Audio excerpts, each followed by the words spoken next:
Hi guys, I hope that you're doing really well and practicing radical self-care. What is radical self-care? Well, we've talked about it a lot, but it's exercise. It is getting out there and going running, walking, hiking, climbing, surfing, swimming, biking, whatever it is that brings you joy. And even if it doesn't bring you joy, get out there and get exercise. It's so important to heal your body when you're going through this trauma, because I believe that trauma is stored in the body. If you read The Body Keeps the Score, it talks a lot about that.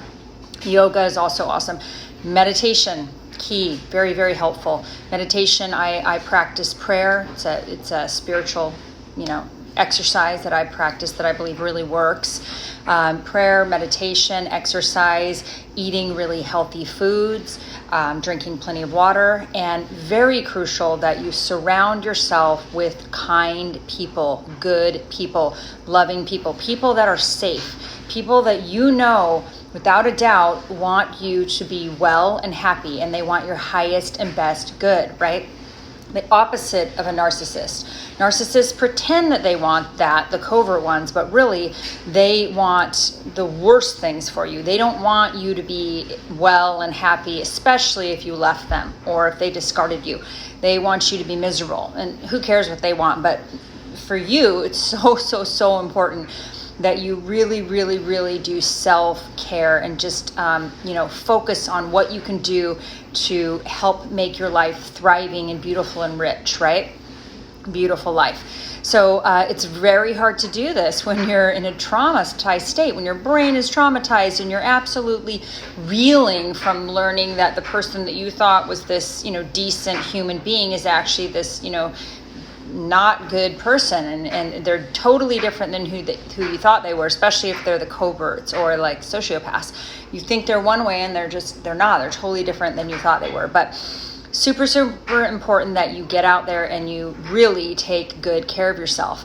And I think one thing that I think is really important, and this is kind of interesting because I'm doing a YouTube channel, but I think it's important that we don't spend too much time getting addicted to videos on narcissism.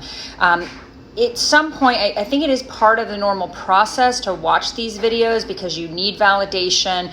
You need to understand what you went through. Understanding is key, but you don't want to spend the rest of your life watching those videos. I think it's much more important if you can identify that you either have trauma and you can watch videos on helping you to heal your trauma, or if you identify that you have codependent characteristics, if you watch videos on how to heal your codependence. I actually have a course on my website all about healing your codependence, learning healthy boundaries, and really addressing some of that trauma from childhood and then also from narcissistic abuse or narcissistically abusive relationships. So super important that you get some healing and really focus on the things that you love. I have a client right now that sent me a really cool video and some pictures of he's in a foreign country and skiing, doing some amazing backcountry skiing, and just beautiful photos. And it just made me so happy because I saw him doing that and I was like, oh, he's doing the things that he loves to do. He loves climbing mountains and skiing.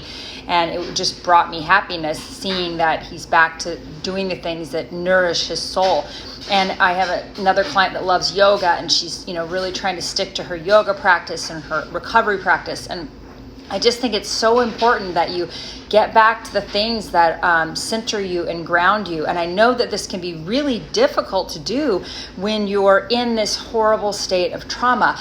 And I know you're not going to feel like doing it, but it's so important that you do it even if you don't feel like it. Because if you change your body, you change your mind, it's going to follow. Like your body, your nervous system healing that, then your brain is going to start following, and you're going to feel better the more you're getting those endorphins and those natural chemicals that help you stay in a happier frame of mind. So it's really important. Really this video is just, I wanted to focus on this one on just self-care. What are you guys doing? I'd love to hear in the comments. What are some things that you have done to get into self-care? Narcissistic abuse support groups can be very helpful.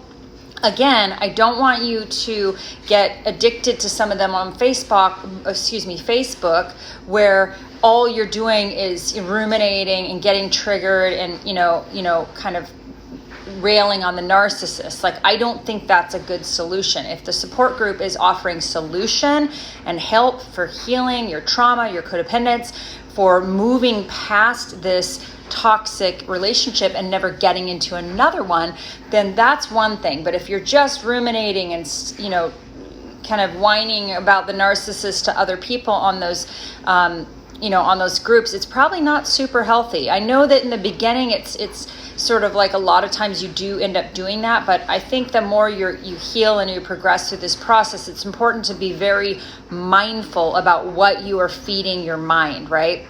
What you're putting in there.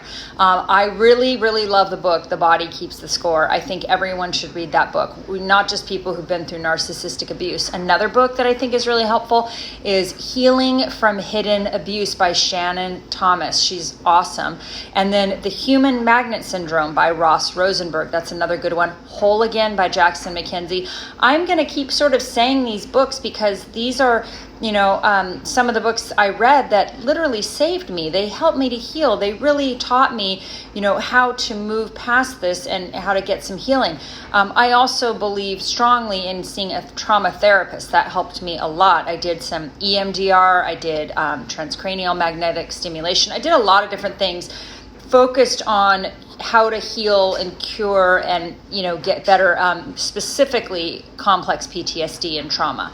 So I think that's really important. Not just talk therapy, but ways that you can start to learn how to manage it when you're in a state of dysregulation. How can you start identifying triggers, and when you see them, you avoid situations that might be triggering or things that might be triggering. But if you do get triggered, which is inevitable, you are going to get triggered at times. How do you manage those triggers? How can you turn your body into a state of homeostasis? How can you calm down your nervous system so you're no longer in that state of dysregulation? That's super key and crucial. So I'd love to hear some comments. What have you guys done to heal? What are you doing to heal? Are any of these ideas resonating with you? Is there anything that you'd like to add? I think it's very important that we start really doing that in this community where we're helping each other to heal, not just staying stuck in narc world. Because, that's where they want you to be stuck, and who cares what they want? They're really seriously irrelevant. But for you, I don't want you to be stuck, because healing and growing, this can be one of those things where it's like you might look back and go, wow, that might have been one of the best things that happened to me, because now I don't tolerate bullshit. I don't allow myself to be around toxic people. I no longer run to relationships with avoidance or people that are emotionally unavailable to try to solve my problems. I'm learning how to solve them on my own, which is why, I've been single for a long time. I've, couple brief relationships in there, but really mostly single. And I'm so grateful for that, because one beautiful thing is I'm really learning how to trust myself and stand on my own 2 feet. And that's a beautiful, beautiful gift. And I think, the more I get to the place where I absolutely don't need to be in a partnership or don't have to be in a relationship, I believe that once you really get to that place, that's when the healthy relationships are going to start coming into your life, when you're not so codependently, desperately needing, to be in a relationship. If you think about it, narcissists are always in relationships. They rarely are out of relationships. They're the ones that just slip right into a new relationship, over and over and over again. They get married 3, 4, 5 times, or not even just married. They're just in these relationships. There's usually overlap. There's almost always cheating. That's just how they roll. They cannot be alone. They act like they don't need anyone. They act like they're an island, but they absolutely cannot be alone. They can't be out of relationships. So I hope this is helpful for you, and I'll just keep trying to put out really positive content. Hope you're having a great day. Thanks. Bye.